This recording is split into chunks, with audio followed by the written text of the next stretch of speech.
Imagine the Earth not as we know it today, crowded with billions of lives, but as a near-empty stage where humanity itself was reduced to a whisper. 900,000 years ago, the human story almost ended before it had even begun. Our ancestors were not mighty rulers of the planet, but fragile wanderers, scattered in tiny groups, clinging to existence on a continent that had turned hostile. Rivers dried, forests thinned into barren scrub, animals vanished into silence. In this world of scarcity, there may have been no more than 1,280 individuals left to carry forward the fragile thread of human survival. A population smaller than a village, smaller than the number of passengers on a single train. And yet, from this handful of survivors, the entire human family alive today descends. Their struggle is not written in chronicles or carved in stone, but hidden in the secret code of our DNA. What if the fusion of chromosomes, the sharpening of minds, the necessity of fire and cooperation were not random accidents, but the very crucible that forged us into what we are? This is the story of that hidden inheritance, a tale of near extinction and impossible endurance. Welcome to Deformed History. If you're drawn to stories like these, the ones that live in the shadows between what we see and what was made to disappear, feel free to like and subscribe only if it feels right. And let me know in the comments, where are you watching from? And what time is it for you right now? I love seeing our little map of watchers light up around the world. If you were to look at the Earth 900,000 years ago, you would see a planet that felt both familiar and alien. The outlines of the continents were the same, the mountains already carved by time, the seas stretching into the horizon. Yet the rhythms of climate and life beat to a different drum. Ice sheets waxed and waned, pushing shorelines hundreds of feet outward, then swallowing them again. Africa, cradle of our kind, was not the warm savanna we imagine from textbooks, but a patchwork of refuges, deserts, and dying rivers. For most animals, the changes were devastating. Herds of antelope that once roamed in abundance dwindled, elephants shrank in number, predators grew gaunt, their ranges shrinking each season, and somewhere in this trembling web of survival, a fragile branch of early humans was being pushed toward the edge. Scientists today call what happened a genetic bottleneck, a phrase that sounds clinical until you realize what it means. Almost everyone died. All but a fragment of humanity, no more than 1,280 breeding individuals, were erased by the grinding weight of climate disaster. Picture a vast savanna, and imagine every group you can see fading away until only a few fires flicker in the darkness. That was the human condition for more than 100,000 years. This was not a passing drought or a temporary famine. It was a new reality, shaped by orbital shifts of the planet that stretched ice ages into longer, harsher cycles. Geologists call it the mid-Pleistocene transition. But for those who lived it, there were no names, only hunger and loss. The rivers that had given life to their ancestors slowed to trickles. Valleys that had been green remembered only dust. And yet somehow, this tiny remnant endured. It is almost impossible to imagine a species perched on the very brink of disappearance for a span of time longer than all of recorded history many times over. 117,000 years of narrow survival, generation after generation passing the torch in whispers. If we listen closely to the echoes written in our DNA, we hear not a story of triumph, but of desperation, of nights huddled around uncertain flames, of migrations without maps, of families bound by necessity in a world that seemed determined to forget them. The number itself is staggering. 1,280. Fewer people than you might find in a modern apartment block, fewer than a small-town football crowd. And from that handful, 8 billion souls now walk the earth. What does it mean to be the descendant of survivors who had no reason to expect tomorrow? What marks did they leave in us, visible not in bones or tools, but in the very structure of our minds, in the instincts that make us cooperate, teach, and imagine? To ask these questions is to look past the ruins and fossils, beyond the silence of extinct species, and into the living continuity of our own bodies. The scar of that near extinction still runs through us. It is carried in chromosome 2, where 2 ancestral strands fused into one, perhaps by chance, perhaps by necessity, leaving a signature so clear that geneticists can point to the exact seam. It is carried in our unusually low genetic diversity, a reminder that we are far more alike than different, even across oceans and cultures. It is carried in our vulnerabilities, the diseases that exploit the sameness of our immune systems, and in our strengths, the capacity to learn, adapt, and create together. To imagine life in that time, one must abandon the comfort of steady progress. There was no march toward greatness. There was only survival, day after day, season after season, through droughts that lasted centuries. Bands of perhaps 20 or 30 individuals, related by blood and necessity, wandered through hostile landscapes. They scavenged roots, dug for tubers, ate insects, harvested eggs, anything that could sustain another night. When they were fortunate, they used fire not only for warmth, but for transformation, making food safer, more nourishing, extending the reach of their fragile lives. Firelight became a shield against predators and a stage for memory, where lessons had to be spoken and shared, for the death of one elder could mean the loss of crucial knowledge. And so the instinct to teach, to pass down, to remember, became not luxury, but lifeline. Imagine a child listening by the flames as a parent whispered where to find water when the riverbeds cracked, or which roots were safe only if boiled in ash. These stories were not myths yet, but instructions written on the breath of survival. Over time, the repetition of such acts became woven into our nature. To cooperate, to share, to learn quickly, to improvise, all became tools sharper than any stone. And as centuries stretched into millennia, the survivors were shaped by pressures no one could escape. Each birth, each death, each pairing carried weight far beyond the family, shaping the genetic destiny of all who would follow. The fact that you are alive, that you can listen, wonder, and imagine, is proof that they succeeded in ways that defy probability. It is as if the entire human future was balanced on a single scale, and for 100,000 years the needle trembled, never tipping fully into silence. From this crucible came not just endurance, but transformation. The story of the bottleneck is not only about how close we came to ending, but how the very traits we consider most human, our intelligence, our cooperation, our restlessness, were born in the pressure cooker of near extinction.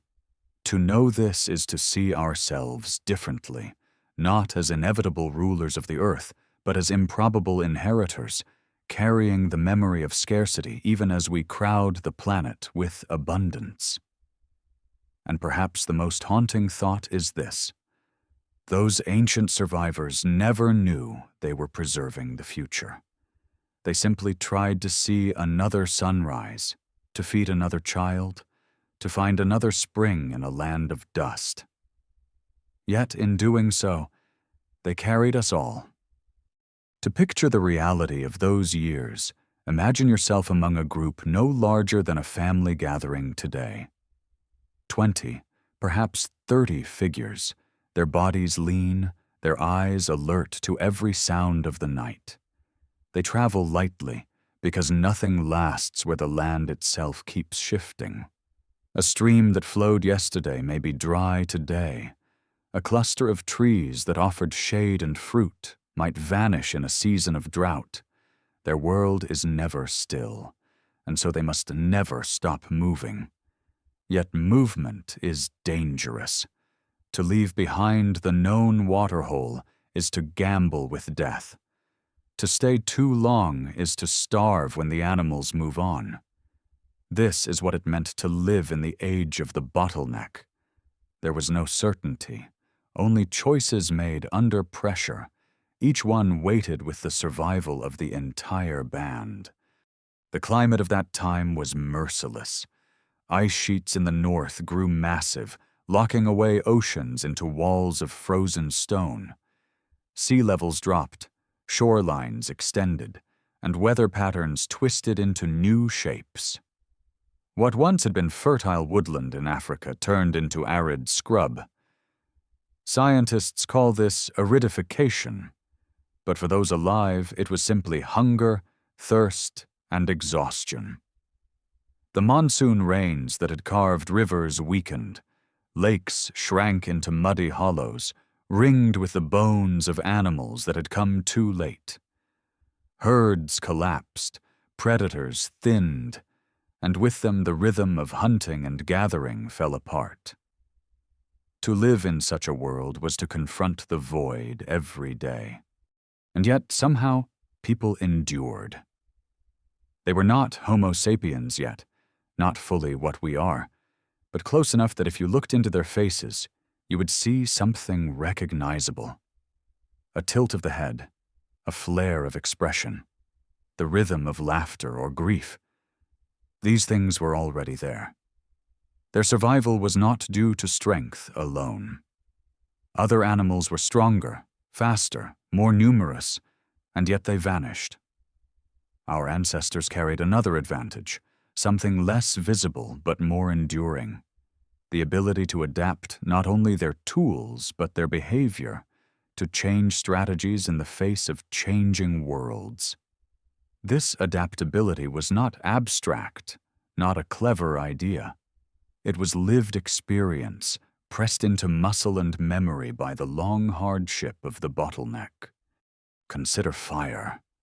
For generations, it may have been a rare accident, captured from lightning and nurtured until it flickered out.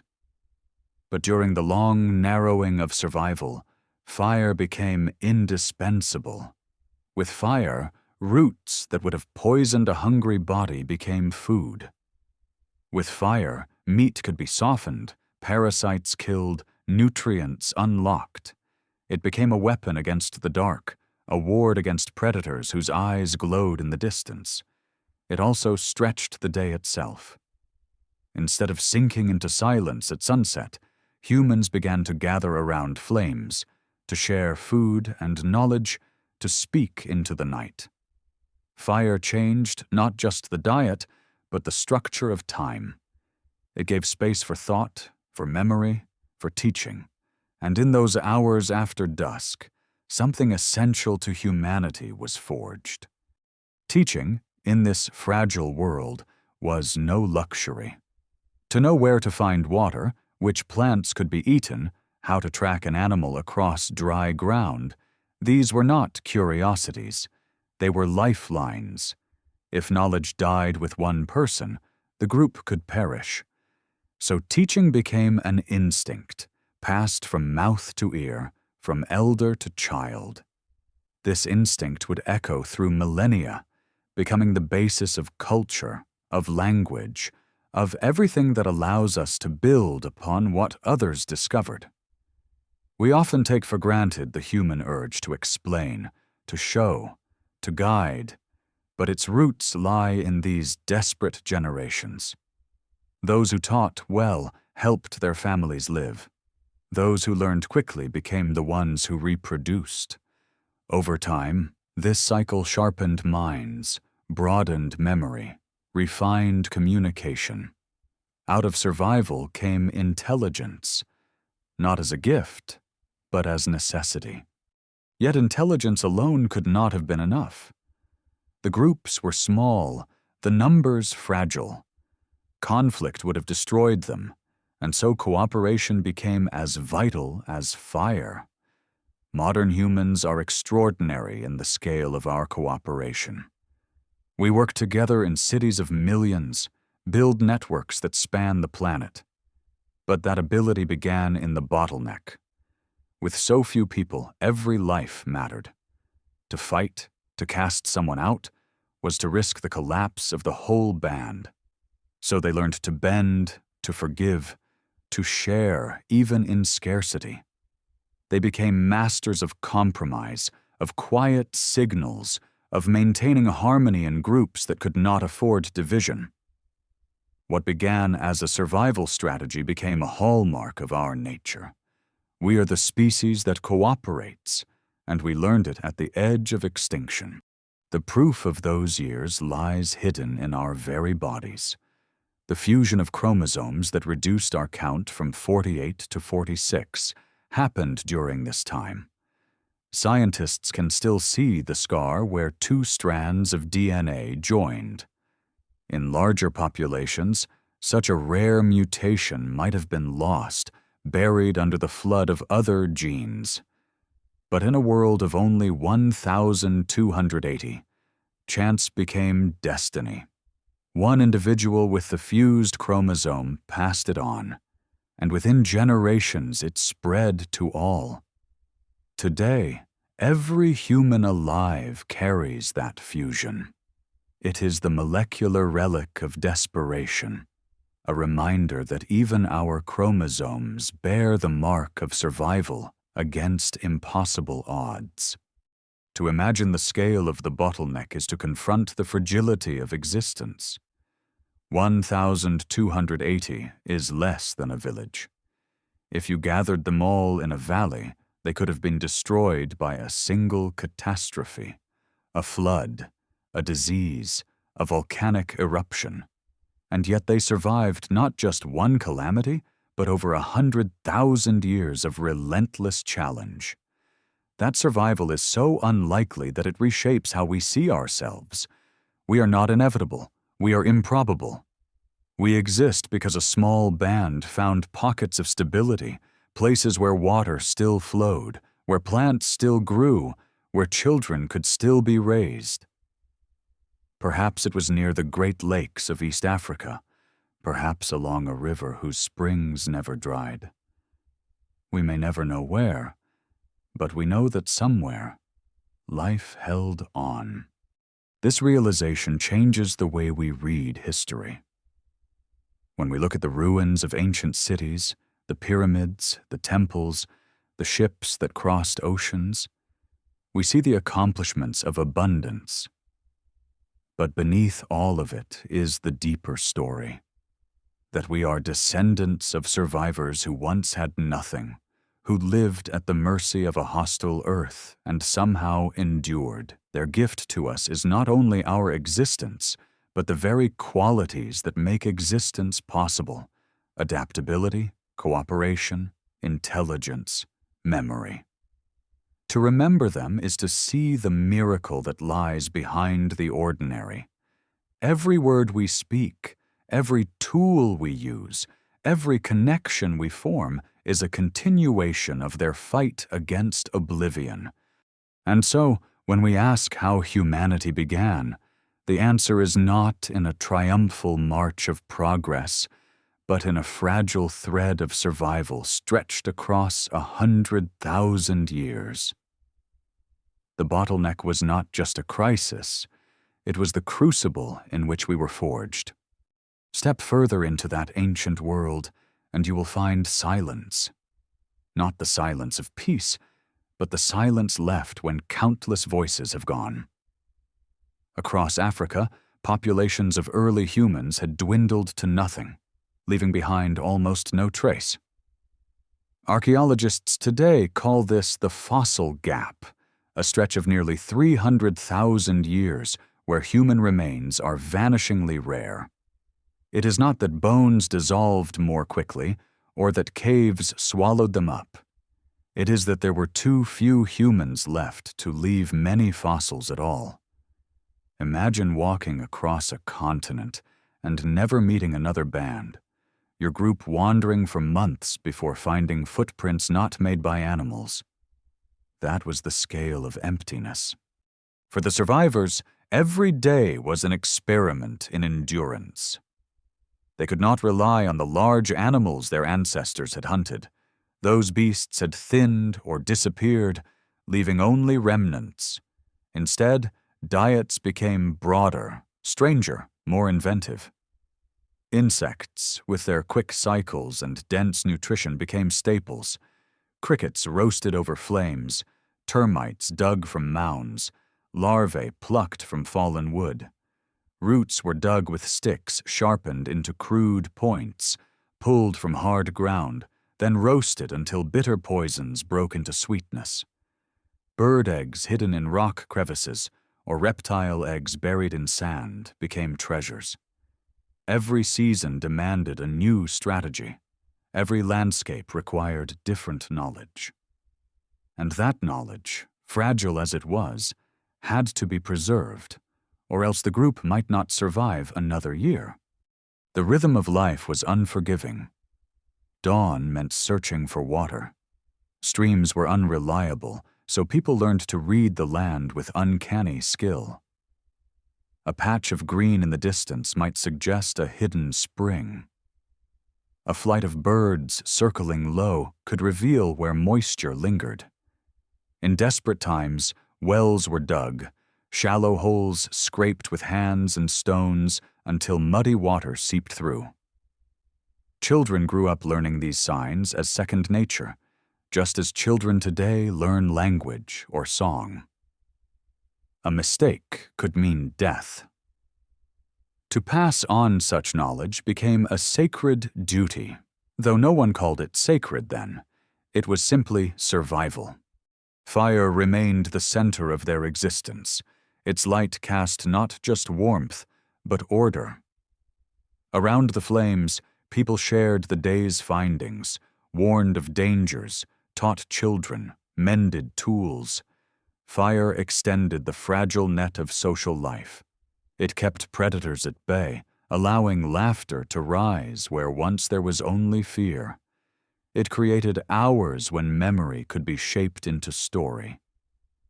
Though words may not have been as complex as ours, the act of speaking, of pointing and naming, was already building a lattice of understanding that tied generations together. Conflict could not be afforded. In groups this small, a fight could fracture the whole. Every person was needed: hunters, gatherers, children who would carry genes into the future. So quarrels had to be soothed, disputes settled before they grew into violence. If one died unnecessarily, the whole band was weaker. Survival meant cooperation, and cooperation meant learning the art of restraint. We often forget this when we imagine early humans as brutish or savage. In truth, they may have been masters of diplomacy, more skilled at compromise than any of us today, because their lives depended on it. The genetic record confirms this fragility. From our DNA, scientists can trace how many lineages vanished, leaving no descendants.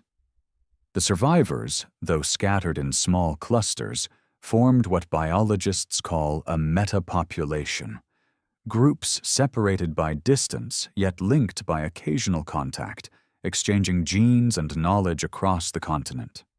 Sometimes a band disappeared, struck down by disease or starvation. But others survived. And through migration, the web of humanity held together. It was not strong, not secure, but enough to keep the spark alive. It was during this long crucible that a rare event etched itself into every cell of our bodies. 2 chromosomes fused into one, giving humans 46 instead of 48. A tiny change, invisible at the time, yet with vast consequences. In large populations, such a mutation would have been lost. But in this narrow band of survivors, it spread until every descendant carried it. To this day, chromosome 2 stands as a molecular scar from those desperate years. Some scientists believe the fusion influenced brain development, perhaps altering the architecture of thought itself. If so, then even our ability to wonder about these events may be the legacy of that accident, amplified by survival. What makes the story more astonishing is its scale. This bottleneck did not last a single lifetime, nor even a handful of centuries. It endured for 117,000 years. Imagine generation after generation born into scarcity, raised on fragile hope, passing down survival knowledge like embers carried from one fire to the next. Entire cultures may have risen and fallen in the span of those years, forgotten completely because their numbers were too small to leave records. Yet through all this, the line continued. Each birth another chance for humanity to slip away. Each survival another refusal of extinction. It is easy to see these ancestors as shadows, as anonymous figures fading into prehistory. But they were people, as real in their time as we are in ours. They held children against their chests, worried over the next meal, laughed at small triumphs, mourned their dead. They did not know they were carrying the future of the species. They only knew the immediacy of thirst, hunger, danger, and the fierce love that binds families together. Their victory was not dramatic conquest, but the quiet persistence of daily life, endured long enough to hand the world forward. When we consider our present, crowded cities, glowing networks of light seen from space, voices transmitted across oceans in an instant, it is almost unthinkable that all of it balances on the survival of so few. Yet the genetic evidence leaves no doubt. Every person alive today, every culture, every language, descends from that narrow band. The unity of humanity is not a poetic idea. It is a biological fact. We are one family, improbably preserved, improbably expanded, and in that unity lies both our greatest strength and our deepest vulnerability. For the bottleneck not only gave us resilience, it also stripped away diversity. In losing so many, we lost countless variations of genes, leaving us more uniform than we should be. This makes us prone to disease, to weaknesses that other primates avoid. It is the price of survival. Our strengths, our minds, our cooperation, our adaptability came hand in hand with fragility. Even today, when viruses sweep through populations, we feel the echo of that ancient narrowing, the consequence of having been so few for so long. And so, when we imagine our origins, it is not a tale of triumphant progress, but of precarious endurance. The bottleneck was not an obstacle we overcame quickly. It was the landscape of our existence for longer than civilization has even existed. It shaped us in ways we are only beginning to understand. To see ourselves clearly is to accept both sides of that inheritance, the miracle of survival and the shadow of vulnerability, intertwined in every cell, every breath, every thought. As the centuries turned into millennia, the survivors of the bottleneck became creatures of resilience. Their world was not a place of promise, but of ceaseless trial. Imagine standing on a plain where the horizon wavers with heat, the grasses sparse and brittle, the air filled with dust that coats the tongue. Water is hidden, often far below the cracked surface, and to find it requires instinct sharpened across generations. Those who learned to read the faintest signs, the bend of a tree, the flight of a bird at dusk, the trace of moisture where animals had gathered, were the ones whose families endured. It was not heroism that saved them, but the steady accumulation of tiny skills, passed like talismans from parent to child. Every sunrise carried the same rhythm. Search for water first, then for food. Without water, the body weakened quickly. The mind grew cloudy. Decisions turned fatal. Once thirst was quenched, the band turned to sustenance. But the plains no longer offered the abundance of great herds. Instead, survival meant improvisation. The people ate everything: insects roasted in embers, roots charred until toxins broke down, seeds ground into coarse paste, bird eggs gathered with patient hands. Occasionally, the carcass of a weakened antelope or a fallen elephant brought a feast, but even these moments were laced with danger. Predators were never far, and fire was the only ally that kept them at bay. The use of fire was more than a convenience. It was transformation. It altered the very boundaries of possibility. Tubers that would have poisoned the gut became nourishing when roasted. Meat that might have carried parasites became safer, releasing calories that fueled the body and brain. With fire, nights lengthened. Shadows danced across stone as sparks leapt into the sky, and in that glow the survivors discovered something as vital as food: connection. Around the flames, knowledge was exchanged, comfort was shared, disputes were soothed before they became fractures. Fire was warmth, but it was also memory, a place where generations braided their survival into stories. Conflict had to be contained. In a world of only 1,000 or so breeding individuals scattered across vast distances, every life was precious. To lose one in a quarrel was to endanger the whole. And so cooperation became law, not by decree but by necessity. Bands learned to compromise, to share, to tolerate, because division meant death. The instinct to get along, to forgive, to bind together in times of scarcity became written into human behavior. What we now call social intelligence, the ability to read intentions, to sense moods, to negotiate without words, was refined not in palaces or councils, but in the crucible of survival, where missteps carried the heaviest price. It was during these long millennia that the brain itself began to shift. Fossil evidence suggests that cranial capacity increased modestly during this period, as if survival favored those who could think more flexibly, remember more precisely, teach more effectively. Bigger brains demanded more energy, but the trade-off was worth it. Those who learned quickly and adapted cleverly lived to pass their genes on. Intelligence was not an ornament. It was a tool sharper than stone, honed by the relentless whetstone of near extinction. The smallness of the population made every genetic change echo loudly.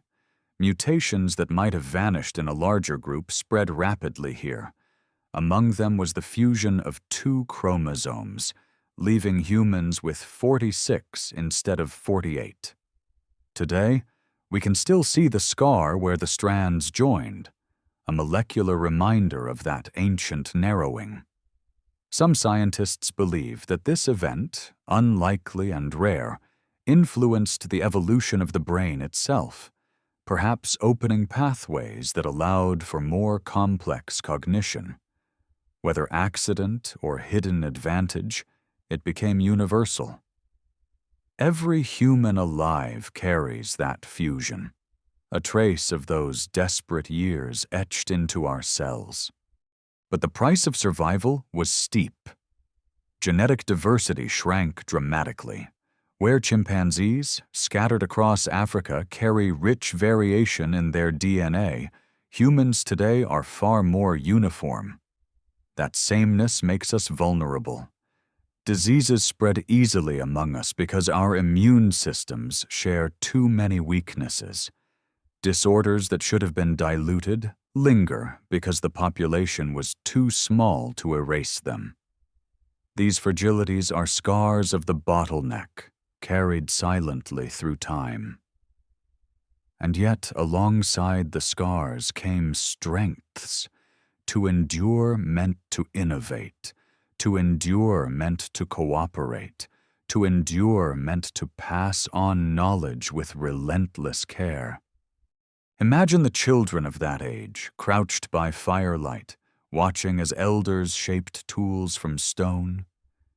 They learned not by reading, for there was no writing, but by imitation, by repeated gesture, by patient correction. The making of tools became ritual, the rhythm of hammer and flake echoing across the night. Over time, techniques spread between groups, even those separated by miles of harsh land. This sharing suggests contact, fragile threads of kinship or trade that tied scattered bands into a wider web. It was not civilization as we know it, but it was the seed of culture. The recognition that knowledge could be exchanged, improved, preserved. For over 100,000 years, this fragile balance held. Some groups died, erased by drought or misfortune. Others found pockets of stability and survived, sending out wanderers who reconnected the web. It was a game of disappearance and renewal. Populations blinking out and reappearing, but never fully gone.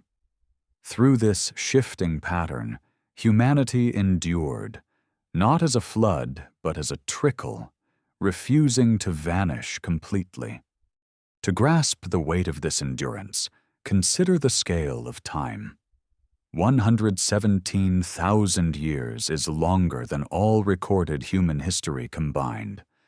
Every empire, every religion, every invention that fills our books belongs to a span far shorter. Yet through those long millennia, our ancestors, nameless and forgotten, carried the thread without which none of it would exist. They did not know they were shaping the future. They sought only to survive another day. But in that persistence lay the foundation of everything to come. It is easy to see the bottleneck as catastrophe, but it was also transformation. It tested humanity, refined its traits, and perhaps even forged the very qualities that allowed us later to flourish. Cooperation, intelligence, adaptability, memory. These were not luxuries. They were born of necessity, carved into us by the relentless demand to survive.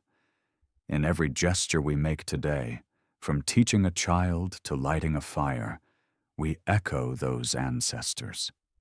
Their struggle is written not in ruins, but in us. The earth itself seemed to conspire against survival during those long millennia. The climate did not merely shift in gentle cycles, but swung like a pendulum into extremes. Before the bottleneck, the ice ages had come and gone in regular intervals of 41,000 years, difficult but manageable. Then, about 900,000 years ago, the rhythm broke. The cycles lengthened into brutal spans of 100,000 years, and with them came deeper cold, wider ice, harsher droughts. Vast glaciers sprawled across the northern continents, locking away oceans and dropping sea levels by hundreds of feet. In Africa, the lifeblood of humanity's homeland, Rain faltered, and the land dried into hard, merciless plains.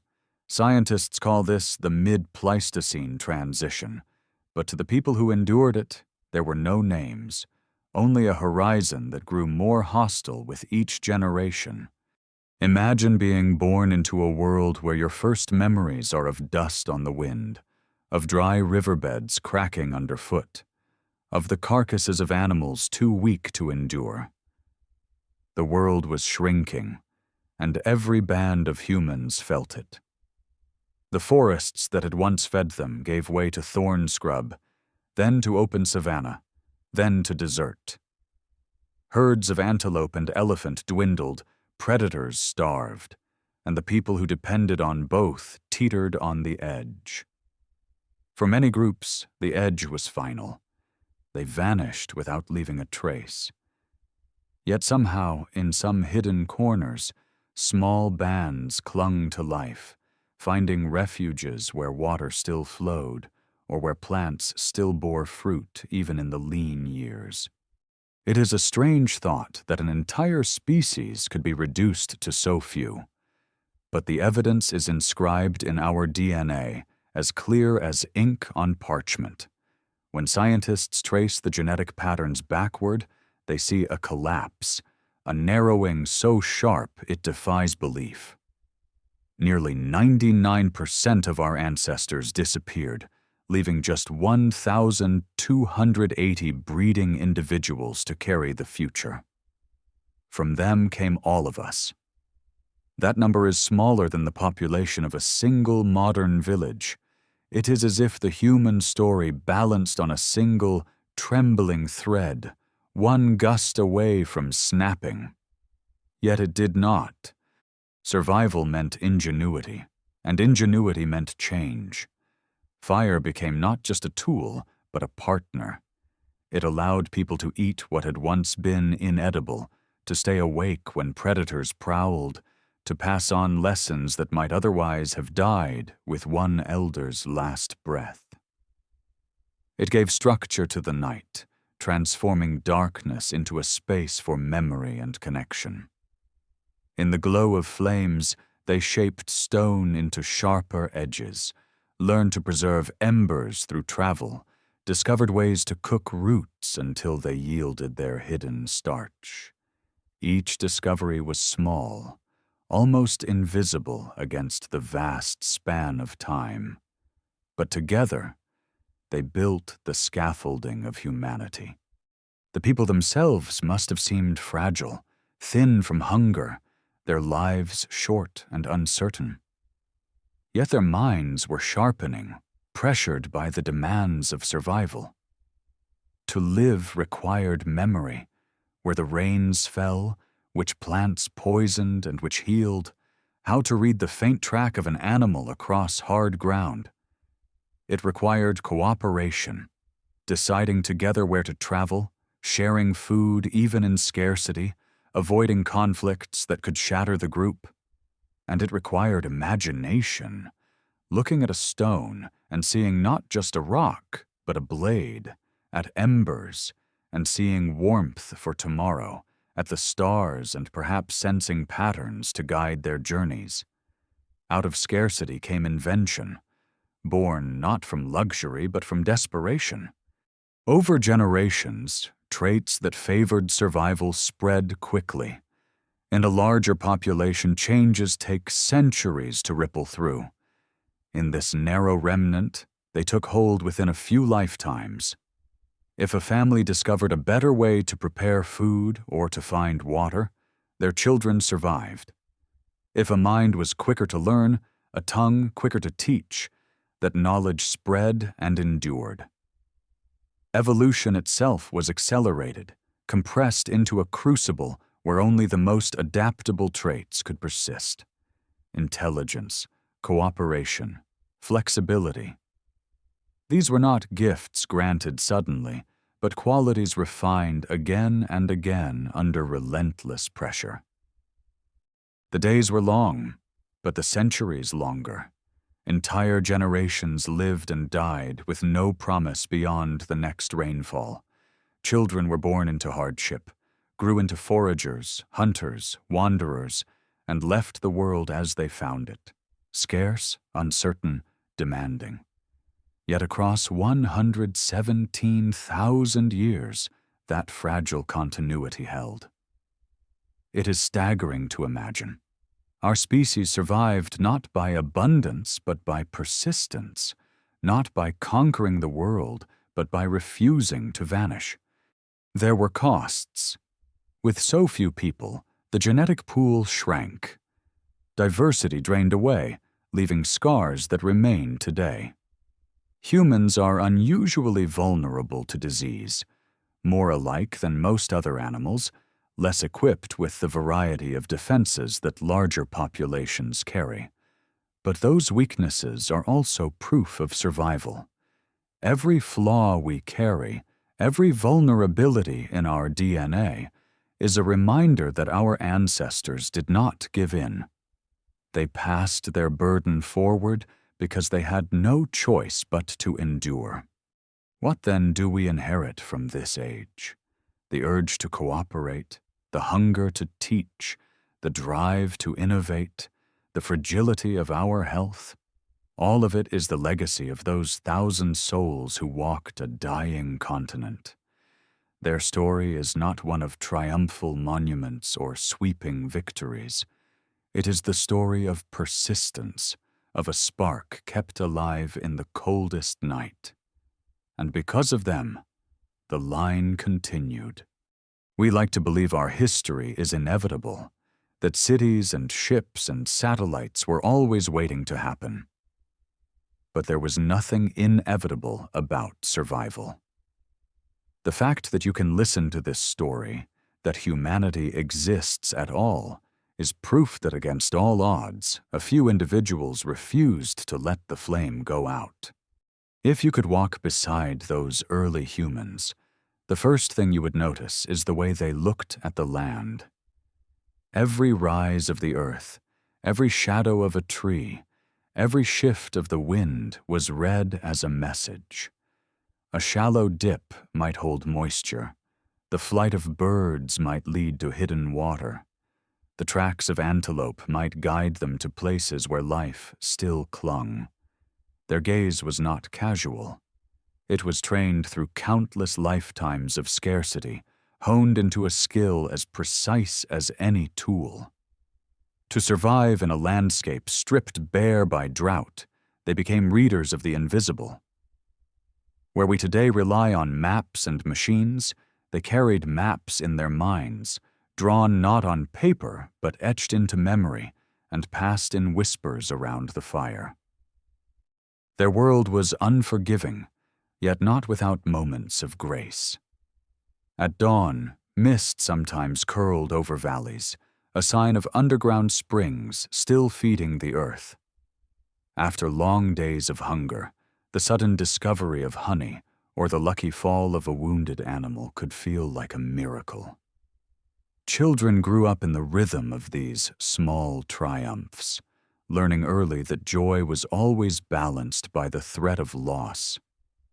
When a new waterhole was found, there was laughter, even celebration, because it meant a few more weeks of life. When rains returned after years of absence, the ground itself seemed to breathe again, and the people followed, drinking deeply as if the sky had relented. Survival was not only hardship, it was also the sweetness of endurance, the brief relief when nature allowed a reprieve. Firelight remained the constant. Picture a circle of figures in the night, the flames low but steady, their faces flickering with orange light. The elders speak, hands moving in gestures that shape memory into instruction. Children listen wide-eyed, the silence broken only by the crack of wood and the sigh of wind. They are told which roots can be eaten raw and which must be roasted in ash, where the rivers swell after the rains, how to mark the trail with stones so the way back is never lost. These stories are not told once. They are repeated night after night, year after year, until they become part of the children themselves. In that repetition lies survival. And in that repetition, too, lies the beginning of culture. Culture, at its heart, is memory made communal. Even in the Bottleneck, when humanity hovered at the edge of extinction, culture survived. Not in temples or carvings, but in gestures, in voices, in the simple act of one generation teaching the next. This was not knowledge as we think of it today, organized, written, preserved in libraries. It was knowledge as a living thread, fragile yet unbroken, binding the past to the present and carrying the hope of the future. Without it, the human story would have ended. With it, it endured. The pressure of scarcity did more than test survival. It shaped the way humans thought. When groups are small and fragile, conflict threatens everything. And so, social skills, empathy, patience, the ability to read the moods of others, became as essential as finding water or making tools. A quarrel might fracture the band. A harsh word might mean exile. To avoid this, humans became students of one another.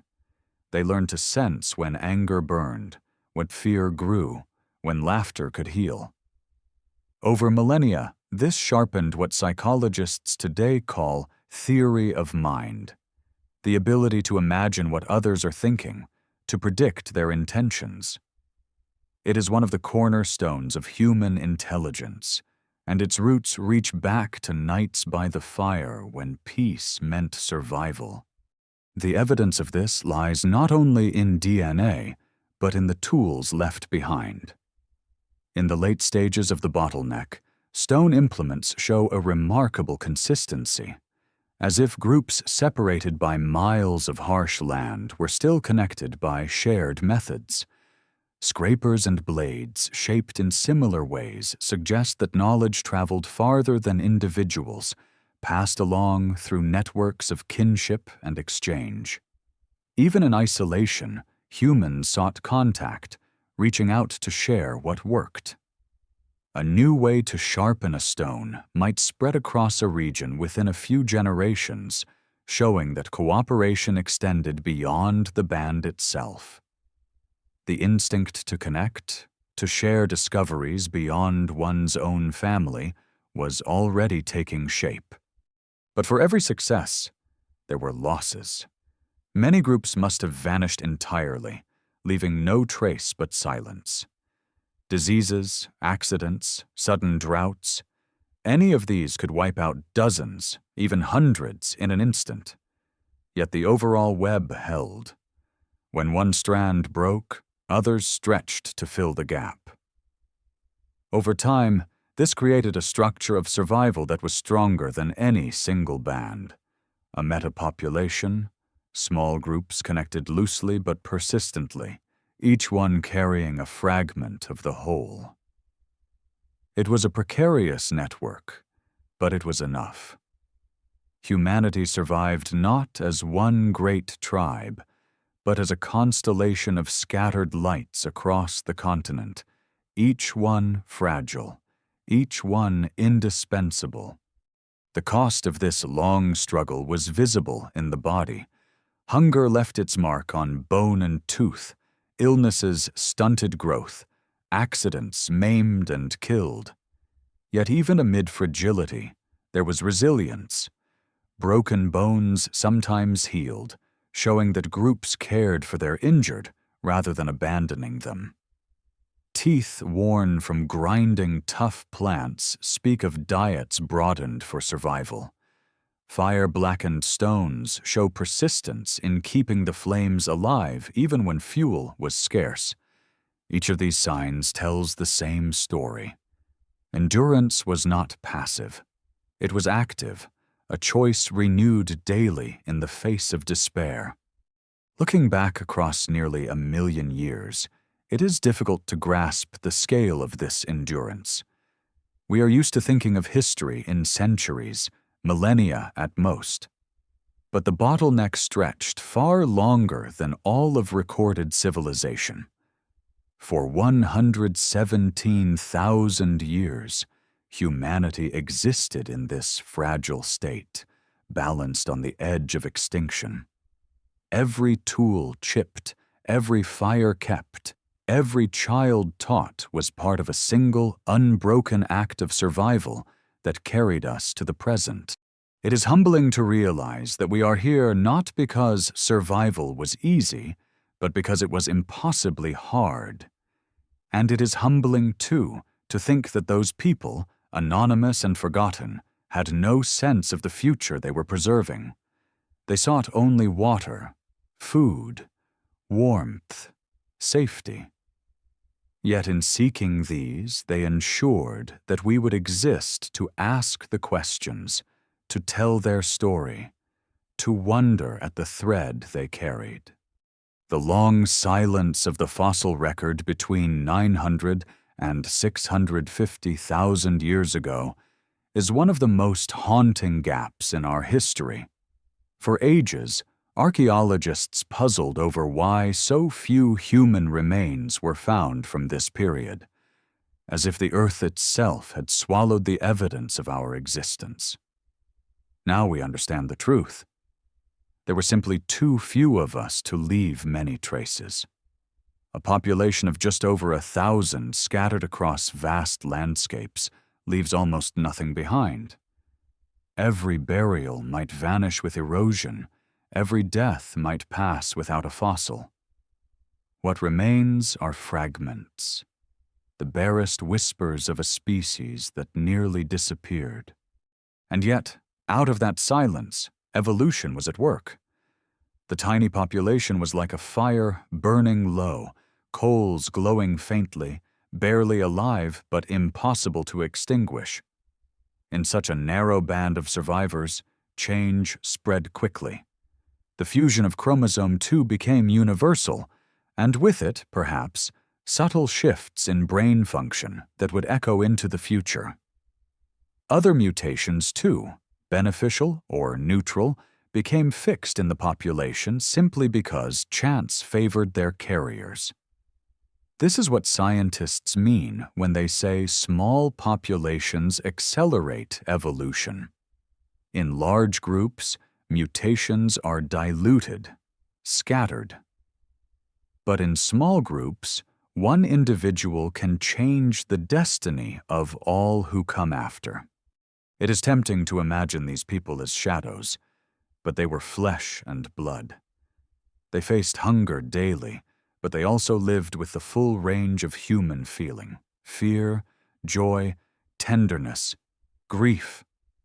A mother soothing a child by a fire was as real then as now, her voice low against the night. A young hunter following tracks across dry earth felt the same thrum of anticipation we feel before a task that matters. Bonds of affection and loyalty kept the groups together, just as they do today. These were not half-formed humans stumbling blindly. They were already capable of emotion and cooperation. Traits that were sharpened, not created by the bottleneck. The landscapes they inhabited shaped them relentlessly. The African Rift Valley, with its hidden springs and shifting climates, may have been one refuge. The highlands near lakes that never fully dried may have offered another. We cannot know the exact places, but we can infer the conditions. Where water flowed, animals gathered. Where animals gathered, humans could follow. And where resources were stable enough to last more than a season, small groups could cling to life for generations. These were pockets of stability, tiny havens in a continent racked by aridification. Without them, humanity would have ended. With them, it endured. Fire, always fire, was the tool that turned survival into possibility. By around 800,000 years ago, its use became more common, more systematic. Charred remains in caves and open-air sites suggest that early humans were not only capturing fire, but learning to control it. This timing is no coincidence. As the bottleneck eased, fire spread with the survivors, perhaps marking the point when humanity turned from victim of climate to shaper of environment. Imagine the first time a group learned to keep embers alive for days, carrying them in bundles of ash and bark, ensuring that flame would not need to be begged from the sky. That skill alone could mean the difference between extinction and endurance. With fire came new rhythms of life. Nights were no longer absolute darkness. Work could continue after sunset. Food could be shared more widely, with less risk of sickness. Social bonds deepened in the glow as groups gathered close and voices carried stories from one generation to the next. These stories were not myths yet, but they were seeds, the transmission of practical knowledge wrapped in memory and repetition. A child who remembered the right plant, the right stream, the right hunting method might save dozens of lives.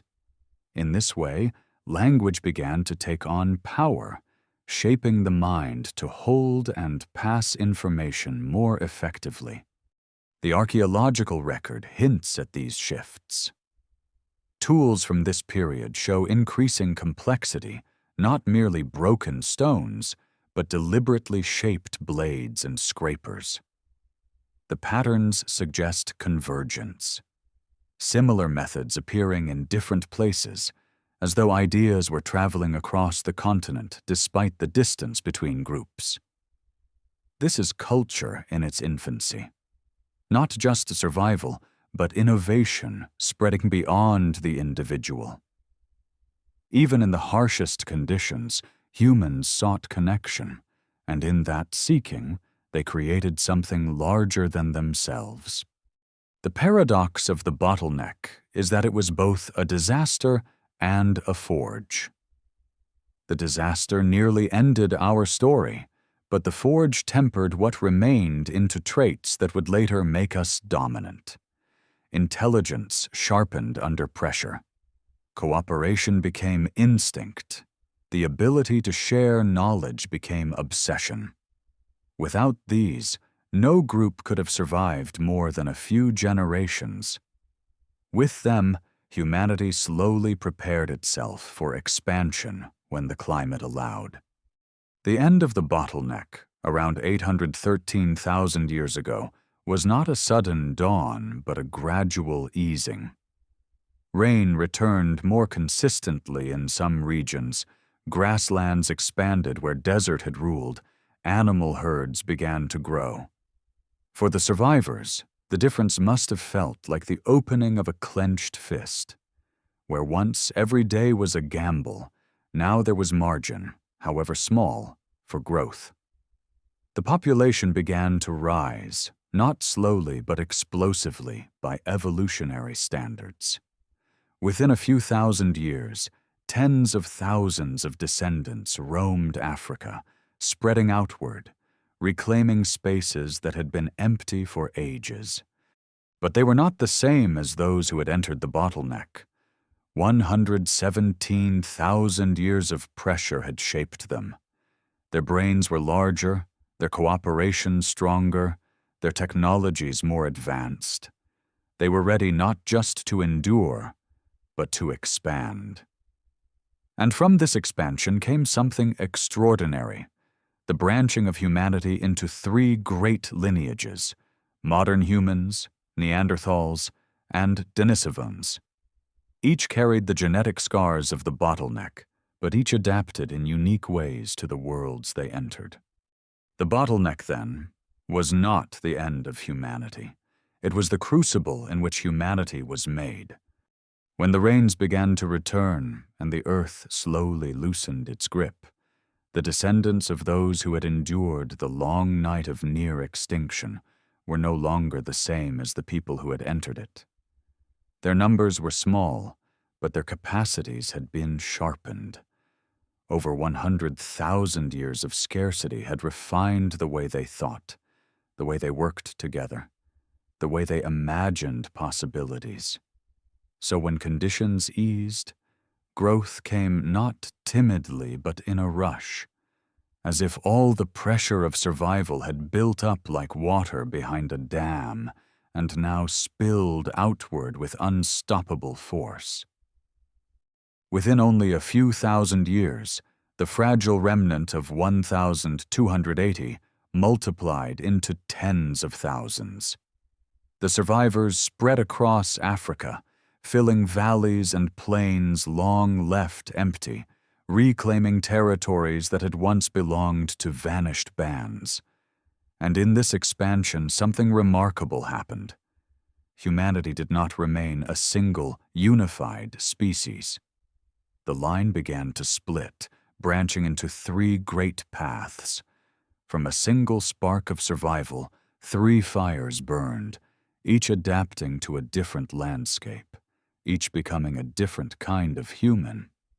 The first remained in Africa, shaped by its shifting climates and unpredictable rains. These would become the ancestors of modern humans, Homo sapiens. Their story was one of flexibility, of learning to thrive in unstable environments where no single strategy lasted forever. They became the masters of adaptation, and over hundreds of thousands of years, their brains grew more sophisticated, their tools more refined, their societies more complex. The second group moved north and west into Europe and Western Asia. There they encountered cold seasons harsher than anything in their African homeland.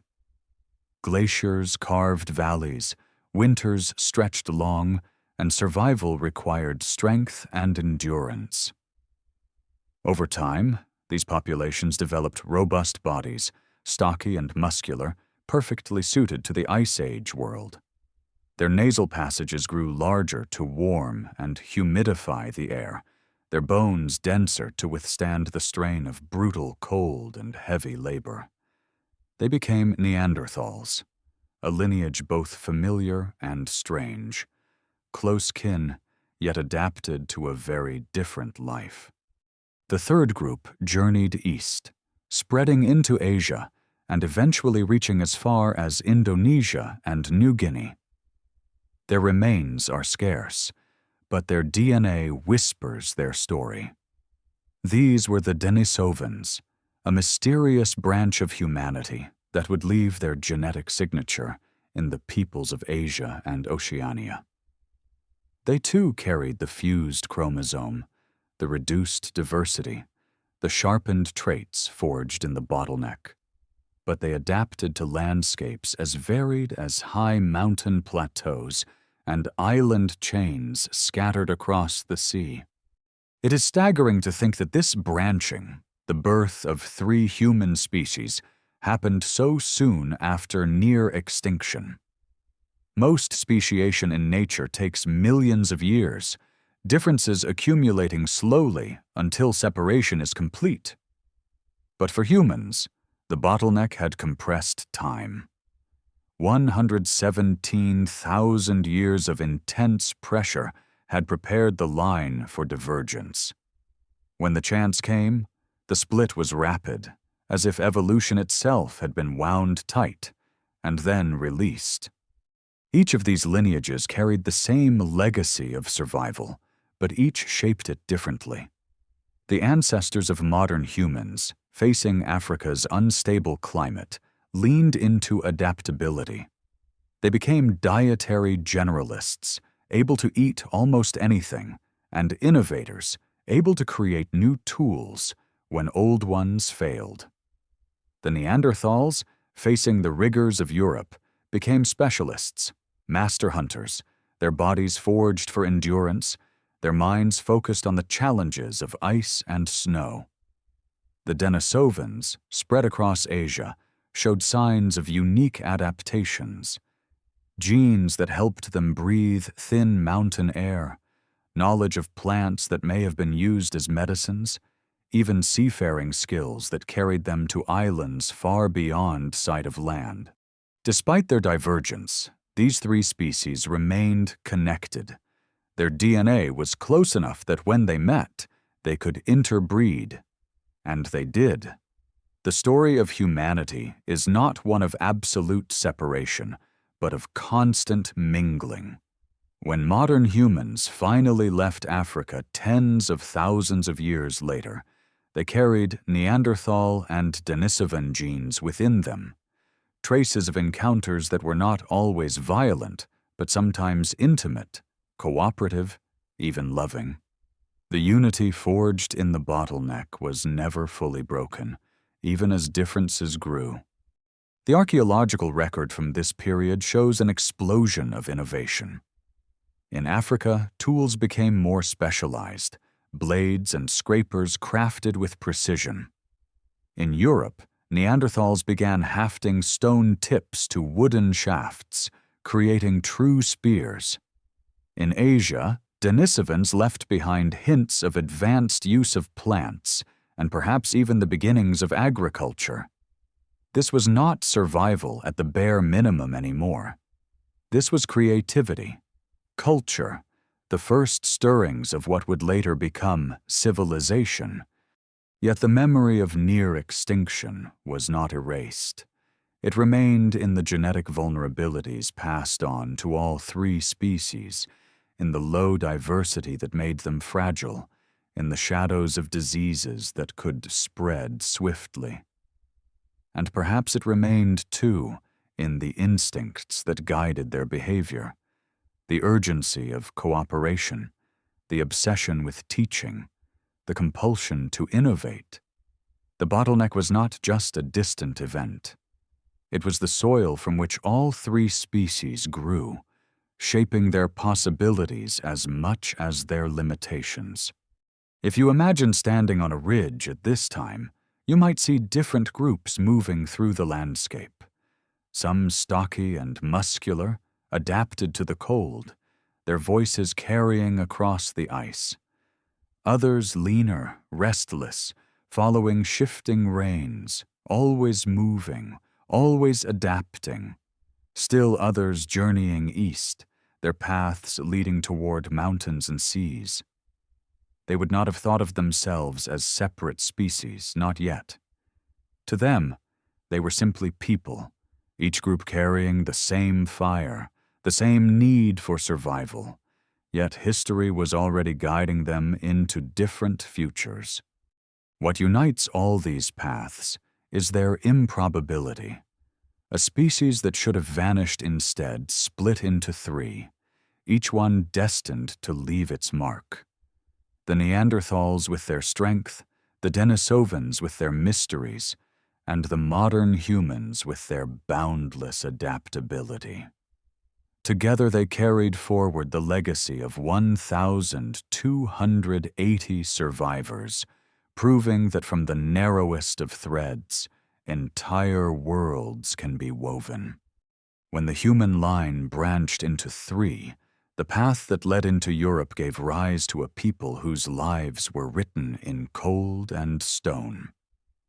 The Neanderthals, as we would one day call them, emerged from the same crucible as modern humans, but their world was different, sculpted by ice. Winters stretched for months, summers were brief and unpredictable, and every breath carried the sting of frost. To live here, bodies had to change. Skeletons became stockier, bones denser, muscles stronger. Their nasal passages widened, a natural furnace to warm the freezing air before it reached their lungs. Even their hands bore the marks of adaptation. Broad, powerful, able to shape stone and wood with precision, able to haul the weight of survival through endless winters. But to reduce Neanderthals to mere bodies of strength would be to miss their deeper story. They were thinkers, creators, and builders of culture. Archaeological sites show they mastered the hunt with an intensity unmatched by other species. They developed spears not just as thrusting sticks, but as weapons with stone tips hafted onto wood using sinew and resin. With these, they coordinated in groups to drive massive animals into traps, felling creatures far larger than themselves. Imagine the shouts echoing across a frozen valley as a band of hunters surged forward, each knowing his place in the plan. Their survival depended on this cooperation, on the choreography of danger, on trust forged in shared peril. The cold landscapes they inhabited demanded more than strength. They demanded foresight. To survive the endless dark of winter, Neanderthals learned to preserve food. Evidence suggests they stored meat in the natural refrigeration of caves, or even buried it in frozen ground. They may have dried strips of flesh or smoked them over fires, creating reserves to carry them through lean months. This was planning on a scale unseen before, a recognition that tomorrow must be prepared for today. In that foresight lies one of the clearest signs of their intelligence. And intelligence showed itself in other ways. Neanderthals are the first humans we know to bury their dead deliberately. Graves with bodies carefully positioned, sometimes accompanied by tools or animal bones, suggest a sense of ritual. To place the dead with care is to acknowledge meaning in death, to imagine something beyond the mere absence of life. Perhaps they mourned, perhaps they hoped, perhaps they whispered stories to explain the silence. Whatever the reason, these burials reveal a symbolic awareness, the kind of thought that would later flower into art and religion. Their brains, in fact, were on average larger than those of modern humans, though shaped differently. Where we emphasize flexibility and symbolic abstraction, they may have emphasized spatial awareness and physical coordination. In their environment, to track prey, to navigate mountains, to endure cold, such skills were vital. They were not less intelligent, only tuned to the demands of their world, and in that world they thrived for hundreds of thousands of years, masters of the Ice Age landscapes they called home. Yet their lives were not only struggle. Around their hearths, there must have been laughter, songs without instruments, rhythms beaten on logs or stones. Children learned by watching, imitating the skilled hands of their elders as they chipped flint or bound spearheads. Women and men alike worked together to sustain the group, roles shifting with circumstance. Firelight revealed not only faces of determination, but faces softened by affection, by the bonds that hold any family together. It is too easy to imagine Neanderthals as grim survivors. They were people, with moments of joy, of tenderness, of play. Their connection to the land was profound. They knew the patterns of herds, the habits of wolves, the timing of thaw and freeze. They read the world not as scenery but as a living system, a vast puzzle to be solved daily, and they solved it with ingenuity. In some sites, traces of pigment suggest they used ochre, perhaps for body decoration, perhaps for symbolic marks. In others, pierced shells hint at ornaments, adornments that served no survival purpose but spoke of identity. These fragments whisper of a people who, like us, sought meaning beyond the immediate. The Neanderthals endured for hundreds of millennia, far longer than modern humans have yet existed. Their story is one of persistence in the harshest conditions imaginable, a testament to what adaptation can achieve. They did not simply survive in Europe. They made it theirs, shaping lives and cultures to fit the cold. For generations uncounted, they looked out across snowy valleys and called them home. And yet, for all their success, Their destiny was already entangled with ours. When modern humans finally spread out of Africa, they would meet these northern cousins, sometimes with curiosity, sometimes with conflict, sometimes with intimacy. The proof lies in our blood today. Every person of non-African descent carries Neanderthal DNA, a live-in record of encounters that were not only battles, but unions. The line between us and them was never absolute. We shared more than we differed, and in sharing, we became part of one another. But that meeting still lay in the future. For now, the Neanderthals thrived in their frozen world, unaware that their story would one day end, not in failure but in absorption. Their strength, their adaptations, their memories, all would be folded into us, their legacy living on in every breath we take. To remember them is not to see them as lost, but as part of the same improbable survival that began with 1,280 souls and spread into every corner of the earth. If the Neanderthals are remembered in stone and bone, their heavy skeletons and vast tools scattered across the cold valleys of Europe, then their eastern cousins, the Denisovans, are remembered as whispers. For most of human history, no one even knew they existed. Their traces lay hidden not in caves adorned with paintings or burials filled with artifacts, but in the smallest fragments, a finger bone found deep in the Siberian mountains, a few teeth so large they seemed out of place, and most of all, in the strands of DNA carried silently in millions of people alive today. The Denisovans were born of the same branching that created Neanderthals and modern humans, but their story unfolded across the vast expanse of Asia. From the frozen ridges of Siberia to the high plateaus of Tibet, from the forests of Southeast Asia to the scattered islands of Oceania, their presence stretched like a shadow across continents. We know this not because their bones are plentiful. On the contrary, their fossil record is vanishingly thin, but because their genetic signature endures. Peoples of Melanesia, Australia, and parts of East Asia carry up to 6% Denisovan DNA, a silent testimony to encounters long forgotten. What kind of people were they? The evidence we have suggests they were adaptable in ways as remarkable as their Western cousins. One gene inherited from Denisovans, still present in Tibetans today, allows the body to thrive in thin mountain air, making survival possible at altitudes where oxygen falls dangerously low. This adaptation could not have arisen from modern humans alone.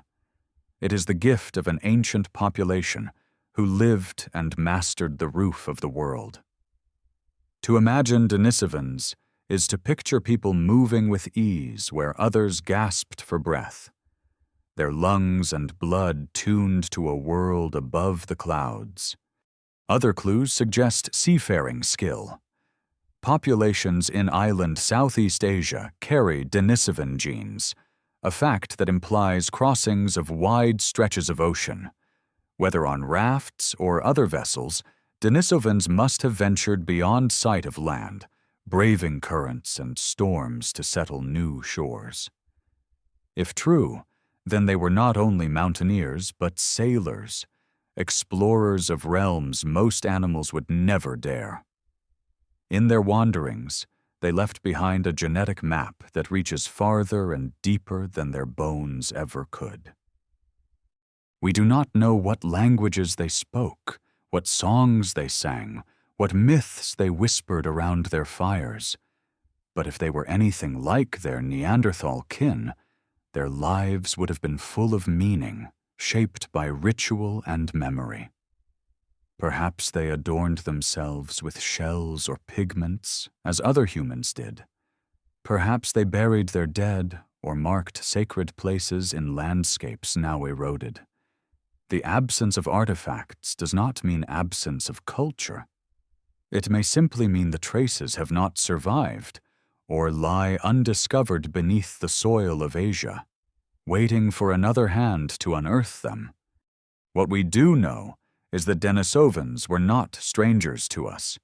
They met modern humans and Neanderthals, and in those meetings they mingled.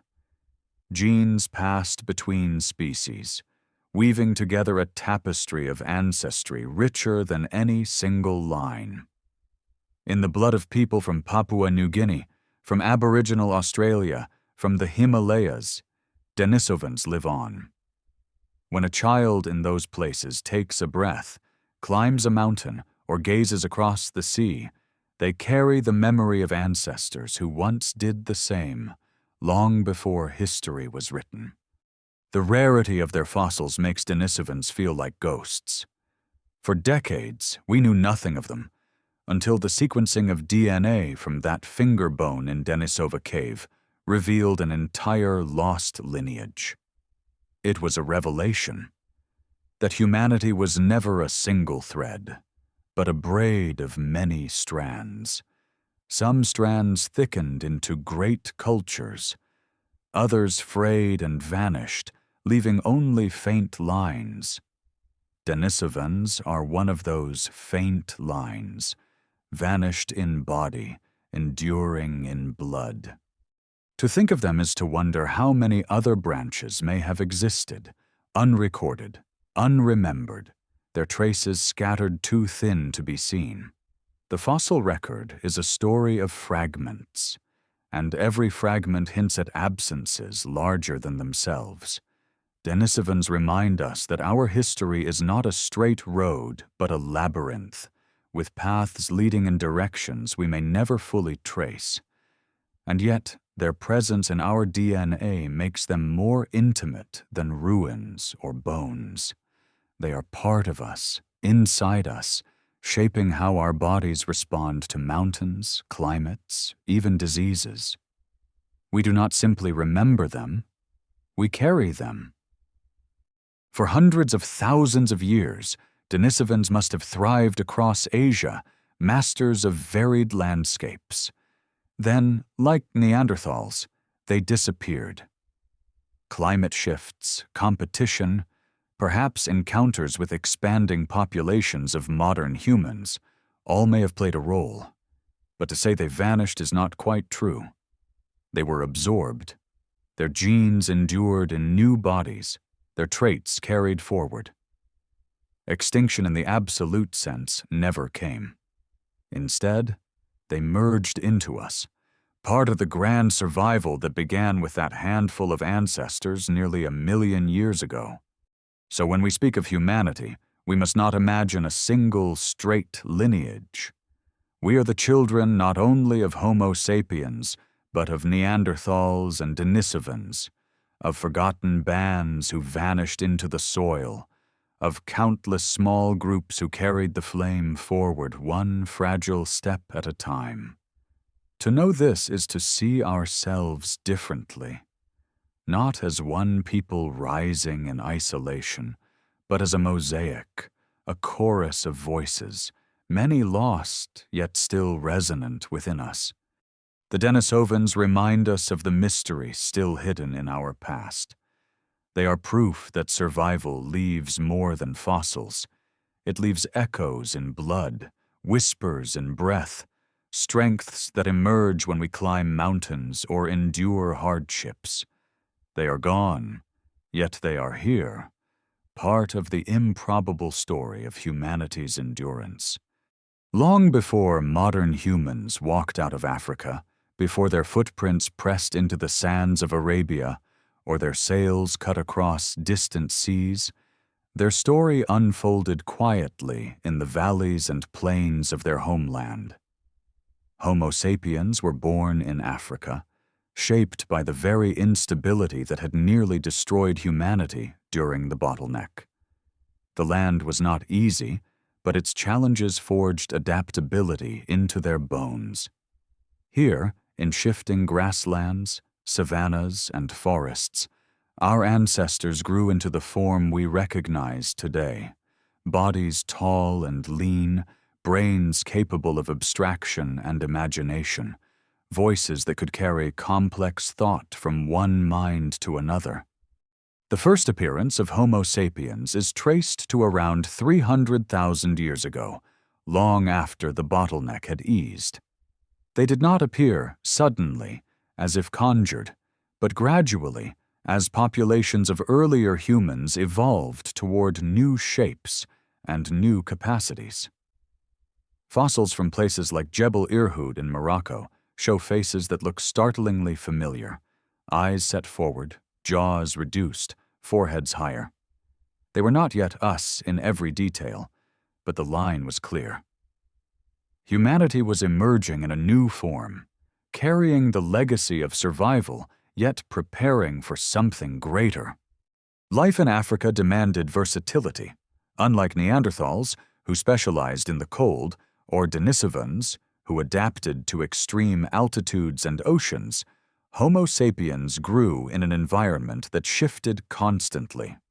Rainfall patterns swung, rivers rose and fell, forests advanced and retreated. No strategy lasted forever.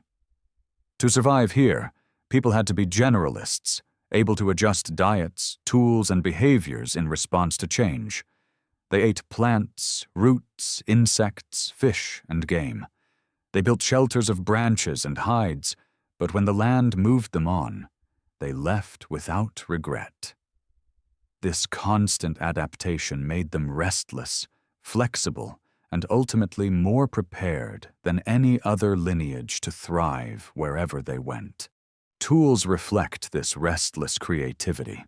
Instead of relying only on large hand axes, Homo sapiens crafted smaller, more specialized blades and points, sometimes using bone as well as stone. They invented hafting techniques that bound sharp edges to shafts, creating weapons more effective for hunting. Over time, they began to shape tools for tasks beyond hunting. Needles for sewing, scrapers for hides, awls for piercing.